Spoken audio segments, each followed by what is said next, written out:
All right, howdy, y'all. Today we're going to work on segment 5, section 2.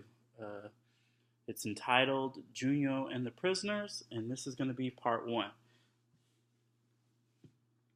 Junyo sat upon a Looney's lark, a large bird few could tame, behind an old acquaintance. He and a young woman stared down at Lanzhou Wei. Junyo had never run into someone he knew. He had traveled the world, tracking down dangerous, deadly criminals and taking their lives, but had never encountered people from his past. Running into Zai Chen, the last time seeing her being 5 years ago, marked the first time. She encountered him earlier that morning. I thought it might be you, Zai Chen said in his native tongue. After learning about his biological parents 3 weeks ago, Junyo wanted peace. He wanted to leave Guinness and Hugo.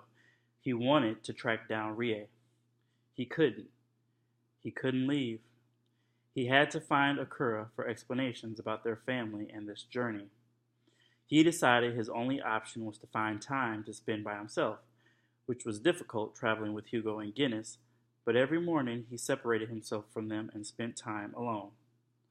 Not being able to think or reflect on the tragedy that occurred between his biological parents, because so many pieces of that story were missing, he instead kept himself busy, exercising and training with the others and on his own.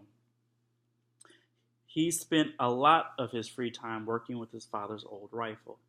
Yoshino stayed on his mind.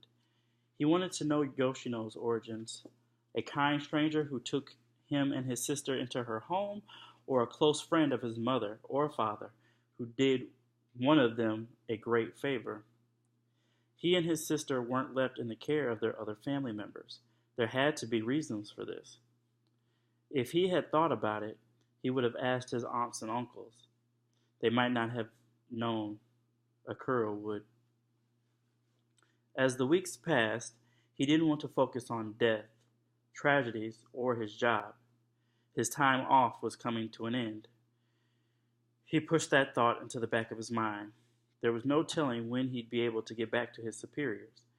These days, he allowed himself to be amused and entertained. It reminded him of the past. Traveling, training, and living with Hugo and Guinness, he grew to know them little by little. With Hugo, he half expected to get to know him better. Hugo appeared to be an open book. Guinness was the one who surprised him. Junyo remembered about a week after they left Yavera, Guinness waking up soon after he did. Junyo traveled near the Lunar River that morning.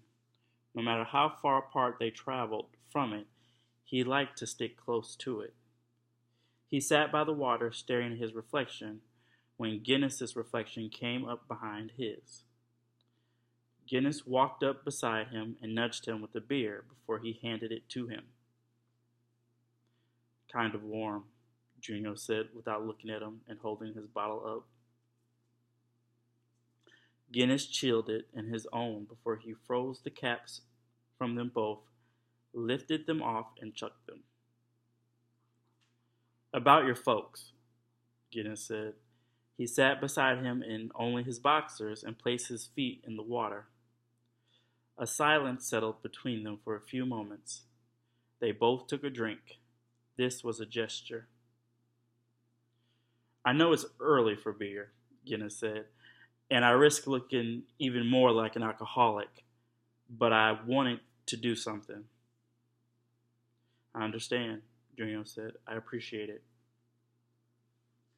After several more long moments of just drinking their beers, Guinness broke the silence again. My old lady is batshit insane, Guinness said. He took a long drink before he continued. I have 2 brothers and 3 sisters, and she doesn't love any of us.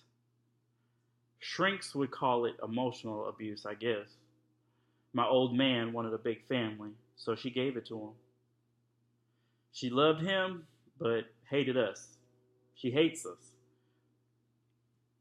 He took another quick drink. She was stinking rich, so she hired a nanny. That nanny treated us better than 12 good mothers. Her rich family kept her crazy under wraps. Everybody knew something was wrong with her, but they refused to believe she needed the help. She married a poor man, too, and that didn't help matters. Another drink. Despite the way she talked to us, looked at us, treated us, Guinness briefly looked at Junyo. I'd do anything to know, to see she cared. He finished off his drink. I don't know why. I don't know why I told you that. Like my old man used to say, family business is family business, but I thought you might need a reason, so I'm giving you one. As Junyo lifted his drink to his mouth, he stopped. Guinness stood and started to walk away. Give me a reason? Junyo asked. At the risk of sounding like a hypocrite, Guinness said, to ask questions first and shoot later. Rie was his biological mother, but that fact didn't excuse what she did. People couldn't allow their emotions to hinder them. A man like him in his position couldn't allow familial ties to prevent order and justice. Junyo realized why Guinness hadn't gone after Mateo before now. He honored the request of his mother. I plan to, Junyo said, because he thought he should assure him. What made you decide Mateo needed to die? Guinness didn't stop.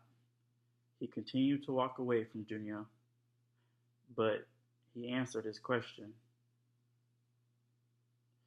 My younger brother and sisters would tell you out of hate.